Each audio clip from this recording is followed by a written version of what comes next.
Please, ma'am. Can you hide me? The voice was a raw whisper, thin as ice, cutting through the damp, late-night air.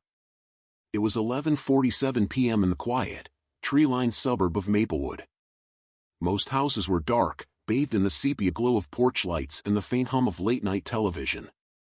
Leo was small for his 7 years, a slight silhouette on the wide, inviting porch of the Miller house. He wasn't crying, which was unnerving. He was just still. His knees were skin, his oversized hoodie was mud-streaked, and he clutched a worn, leather-bound notebook against his chest like a shield.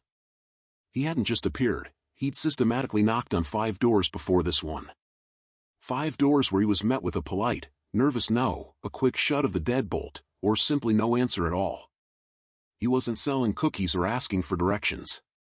He was asking for refuge, and in the comfortable, predictable bubble of Maplewood, that demand felt like a violent tear in the fabric of their peace. The porch light above him cast his shadow long and shaky, but his eyes, wide and filled with an ancient, terrifying clarity, seemed to absorb all the light. He wasn't a lost pet, he was a messenger of a forgotten, brutal world. A simple request for help quickly became something far more complicated, the boy's stillness a stark contrast to the growing unease in the street. Across the street, Marcus and Tia had been watching from the shadow of their bay window. Marcus, a former Marine, was hardened by service but softened by suburbia. Tia, a high school guidance counselor, had a professional radar for distress. They saw the Miller's door finally open a crack, revealing Mrs. Miller's skeptical, tired face. The scene was bizarrely quiet, save for the cicadas. This wasn't a lost child cries, panics, or runs to the first light. This boy, Leo, was performing a desperate, practiced routine. Marcus watched the tension in Leo's shoulders, not the fear of being alone, but the deeper terror of being found. A few other neighbors, alerted by the unusual late-night activity, had begun to peek out from behind blinds. They saw a quiet, desperate drama unfolding, a scene that belonged to a gritty police procedural, not their cul-de-sac. Their initial reaction was a mix of mild irritation at the disturbance and a deep, defensive distrust of the unfamiliar. Vagrancy? A distraction? The contrast was jarring, the pristine, manicured lawns, the expensive SUVs in the driveways, and this 7-year-old embodiment of survival, a dark, ragged spot on a canvas of perfect conformity. Tia felt a familiar, protective anger rise. The street was judging the mess before seeing the wound. The neighborhood's protective shell was starting to crack, but the boy's next words shattered it completely. Mrs. Miller, her voice tight with forced concern, finally knelt down, keeping the door almost closed. "Sweetheart, why aren't you home? Are you lost?" Leo didn't waver. He looked past her, down the street, as if checking the perimeter. "I'm not lost. I ran," he stated flatly. "I need somewhere they won't look." He shifted the worn notebook, his knuckles white. "My dad," he hesitated, the single word loaded with a lifetime of terror. "He told the police I'd been taken by a stranger. He'll look everywhere else first." He leaned in, his voice dropping to a theatrical whisper that still held a tremor of true fear. "He needs this." He held out the leather notebook. It wasn't a diary, it was a cheap ledger filled with meticulously drawn, childlike pictures.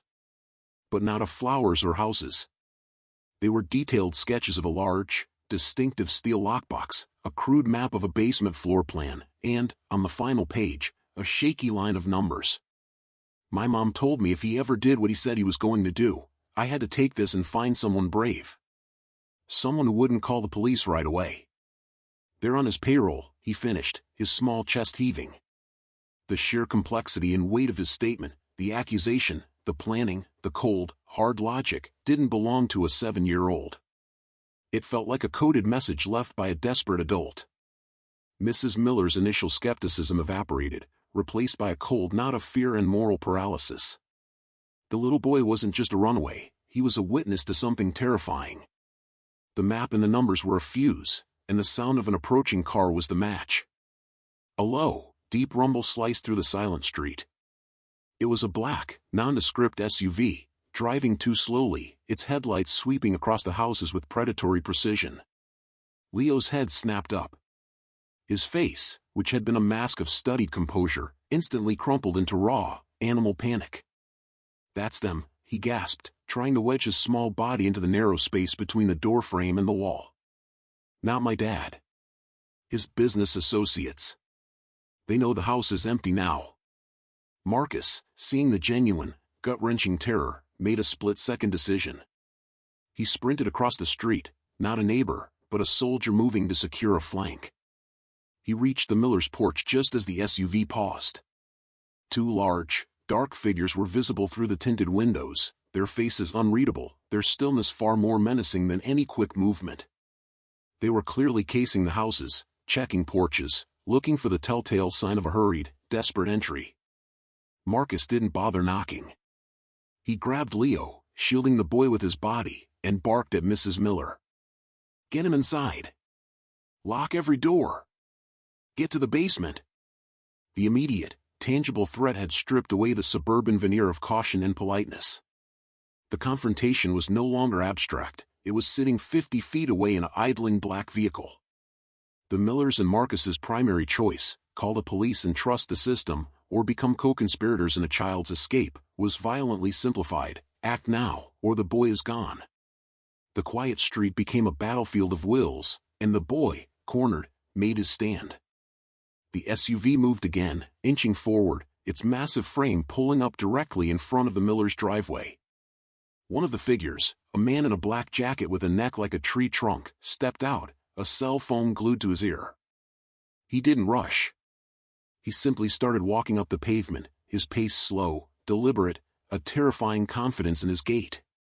Inside the doorway, Marcus had Leo pressed against the wall. The confrontation wasn't going to be physical, it was going to be a tense, nerve-wracking standoff. "We know he came this way," the man's voice, amplified by the silent night, was a low growl. "You saw a small boy.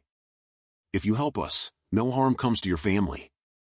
Leo's eyes, fixed on the man's shoes, suddenly flickered with a fire Marcus hadn't seen.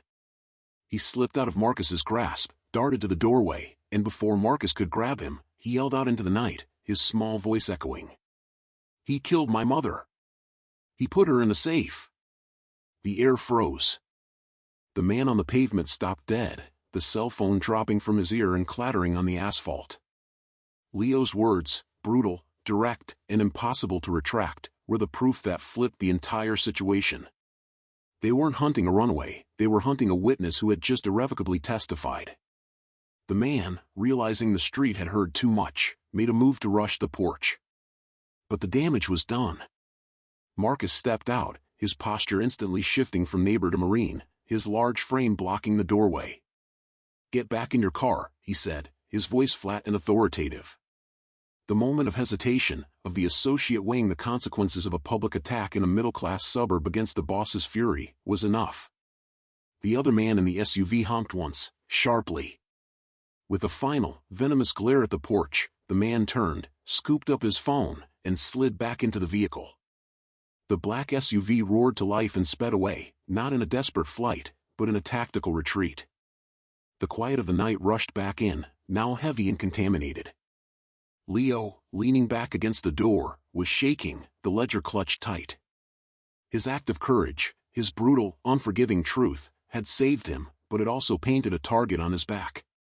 The immediate danger was gone, but the truth Leo spoke brought a new kind of crisis: the system. The street exploded into a frenzy of nervous activity. Neighbors, having witnessed the drama and heard the terrible, shouted accusation, were suddenly out of their houses, buzzing with frantic questions and offering shaky, after-the-fact help.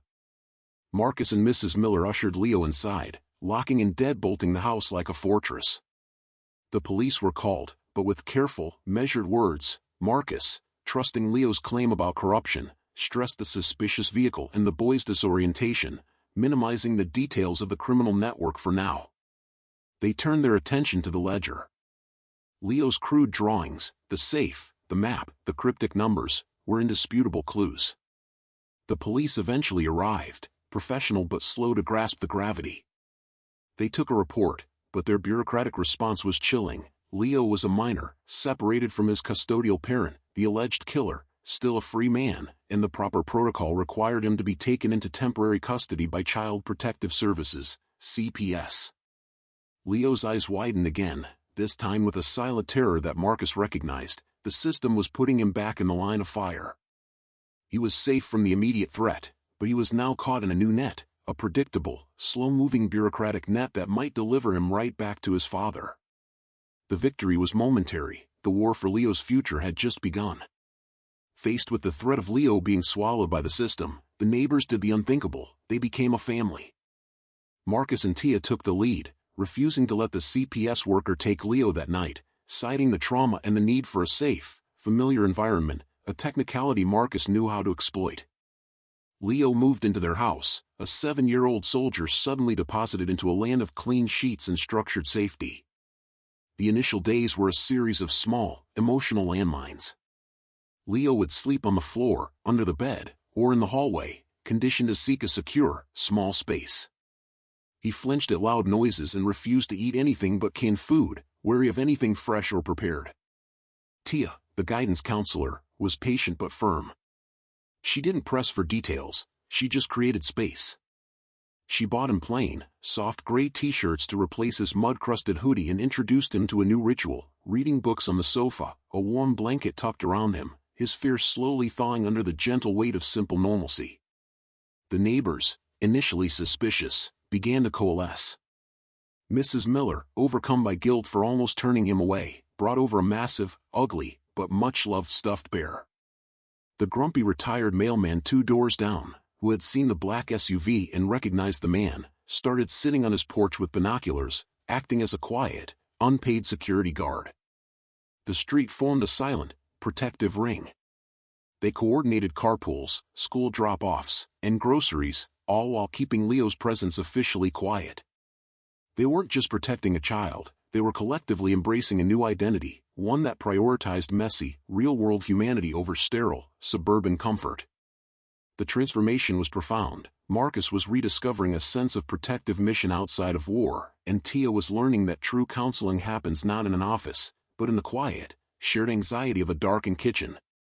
Leo, meanwhile, was slowly learning that a closed door wasn't always a cage, and a light left on was an invitation, not a warning. The calm was short-lived. The father's legal team launched a counterattack, forcing a devastating choice. The father's high-powered legal team moved swiftly. They dismissed Leo's testimony as fantasies of a neglected child and filed for immediate retrieval, painting Marcus and Tia as vigilante kidnappers and the entire street as meddling hysterics.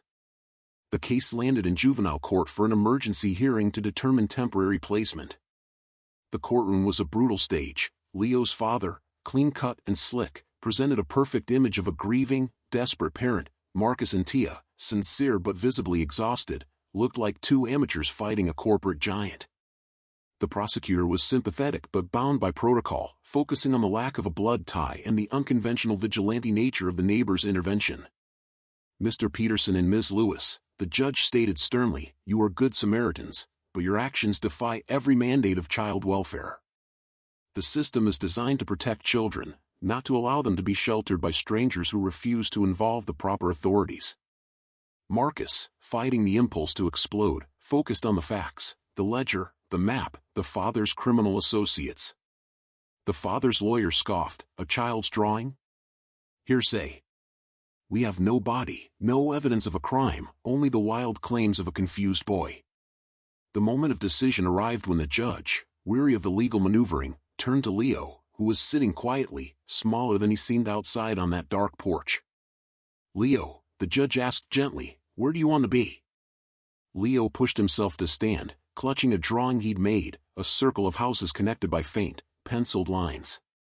He looked not at the judge, but straight at his father's lawyer.